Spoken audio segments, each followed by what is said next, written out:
Chers amis, bonjour.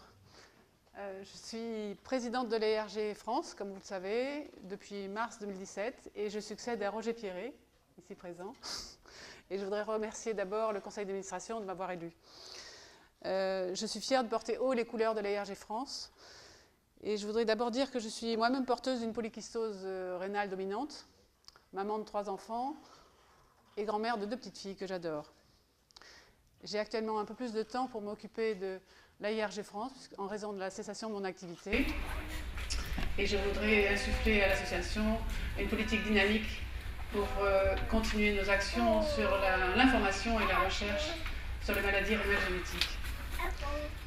Notre conseil scientifique a été longtemps présidé par Dominique Chauveau, le professeur Dominique Chauveau, du CHU de Toulouse, qui a longtemps œuvré et c'est une grande nouvelle aujourd'hui, puisque je suis très fière d'annoncer que c'est le professeur Georges Deschênes, ici présent, qui prend le relais à la tête de ce conseil scientifique.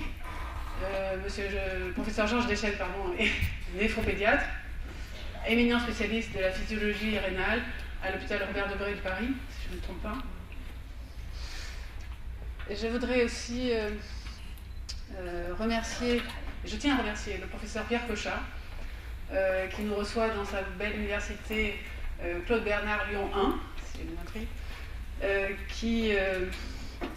et le félicite pour le programme scientifique que vous allez découvrir aujourd'hui, avec des intervenants, je cherche le mot, prestigieux, pardon.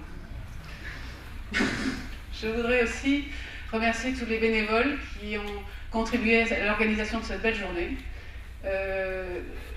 Remercier tous les médecins locaux, je ne vais pas tous les citer, mais ils sont souvent là, locaux enfin de la région, qui ont fait une belle communication pour que nous soyons aussi nombreux ici aujourd'hui. Mais surtout, je voudrais vous remercier, vous les familles, d'être ici présentes. Alors profitez bien de cette journée. N'oubliez pas de vous inscrire si vous n'êtes pas encore adhérent à l'association, parce que nous cherchons des bénévoles, mais des adhérents et des sponsors.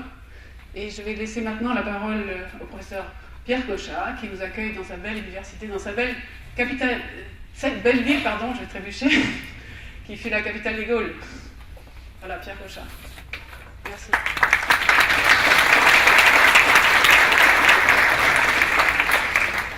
Merci beaucoup, Madame la Présidente. Je suis ravi que vous entamiez votre mandat à Lyon. Je suis ravi que Georges aussi soit notre nouveau président du Conseil scientifique. Donc bienvenue à Lyon.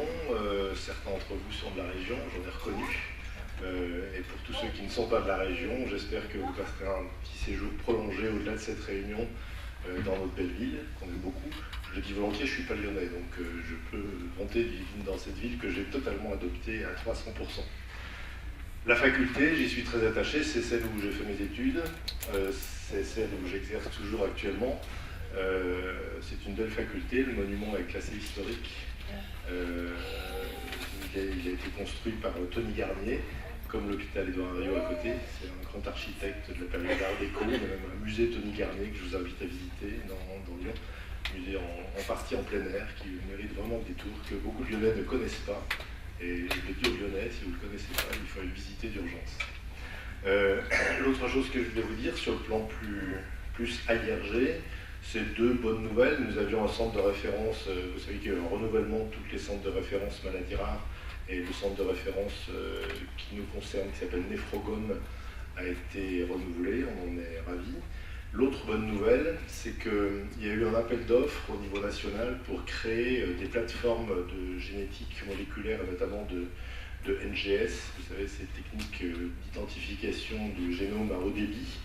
Et il y a eu une grosse concurrence, il y a eu 13 candidatures, et le budget étant énorme, il était limité, et deux CHU ont été retenus, Paris et Lyon. Donc on a une plateforme qui s'appelle Oragen à Lyon, qui va permettre de développer énormément à la fois la cancérologie, c'est vrai parce que la cancérologie est extrêmement concernée par ces technologies, et les maladies rares. C'est les 2 grandes orientations qui sont affichées à Lyon, c'est cancéro, maladies rares.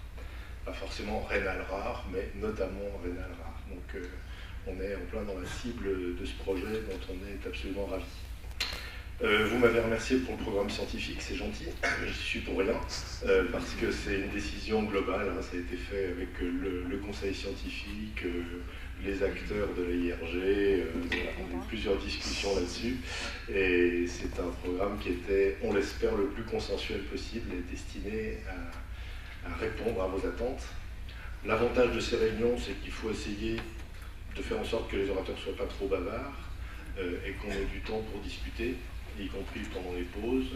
Et malheureusement, je vous présente mes excuses à l'avance pour des raisons personnelles. Je ne pourrais pas rester parce qu'on a aujourd'hui des amis allemands qui sont de passage à Lyon uniquement aujourd'hui. Donc voilà, je voulais passer un petit peu de temps avec eux. Donc je vous souhaite une bonne journée.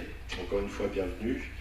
J'espère que vous aurez du temps pour visiter Lyon pour ceux qui ne connaissent pas, parce que par un temps comme ça, c'est exceptionnel à cette période. Et je vous souhaite une très bonne journée.